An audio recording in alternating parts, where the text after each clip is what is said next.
Chers amis, bonjour.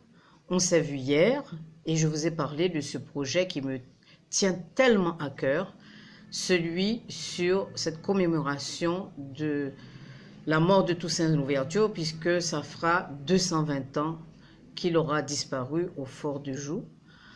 Et j'ai commencé à élaborer un petit texte, mais chaque fois que je le relis, j'ai tellement de corrections à y apporter que je me suis dit, ok, stop, j'arrête, je commence à vous le lire et au fur et à mesure, on changera ce qui a changé selon vos suggestions, vos commentaires, etc., etc. Donc, je préfère vous lire un petit peu l'ébauche pour que vous ayez une idée de ce que j'ai en tête et après, on y apportera tous les changements qu'il faudra en temps et heure.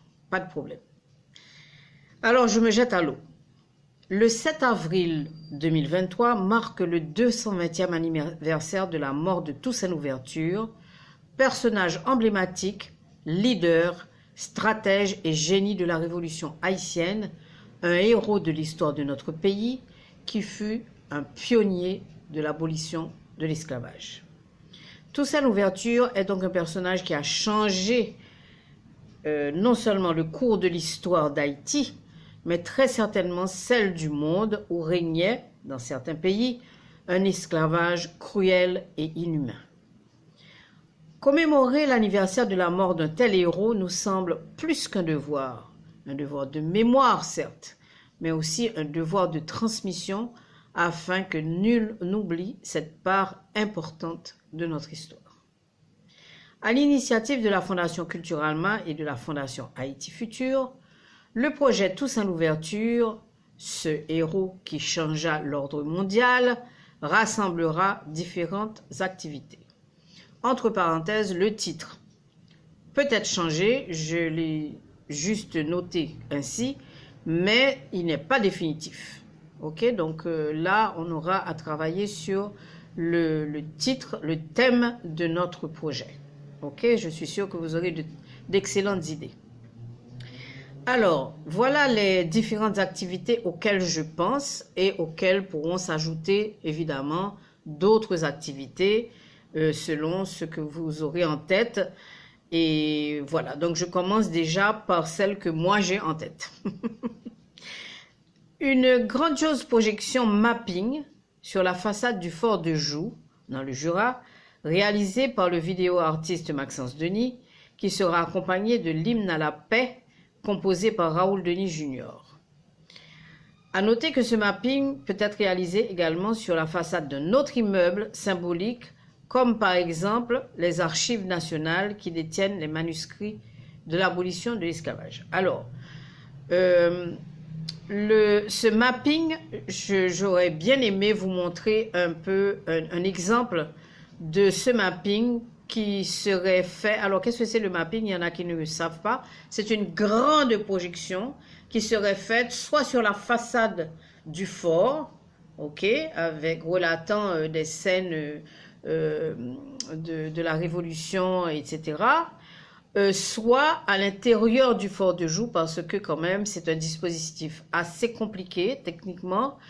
Et Maxence m'a bien expliqué qu'il faut un équipement technique assez sophistiqué et ça dépendra donc de la façade qui aura où sera faite cette projection pour qu'ils puissent nous évaluer l'équipement adéquat pour pouvoir faire ces projections. Elles peuvent aussi se faire à l'intérieur du fort. Je pense qu'il connaît très bien le fort de Joux puisqu'il a fait un documentaire sur l'histoire d'Haïti où il a été donc tourné quelques images au fort de Joux, mais il me dit que ça ne suffira pas, il faut qu'il ait des dimensions et voilà de pouvoir mieux faire son devis. Il doit faire un budget pour cette projection. Et l'hymne à la paix, c'est aussi quelque chose d'assez impressionnant. Je l'ai écouté. Et donc, c'est l'hymne qui va accompagner ce mapping. Et comme je dirais, musique de fond. Voilà. Donc, sur lequel seront projetées ces images. Donc, ça, c'est la première des choses. Et pour finir avec ce premier point, parce que je ne veux pas être trop long pour le premier point, pourquoi j'ai pensé aussi aux Archives nationales, c'est parce que c'est un très bel immeuble.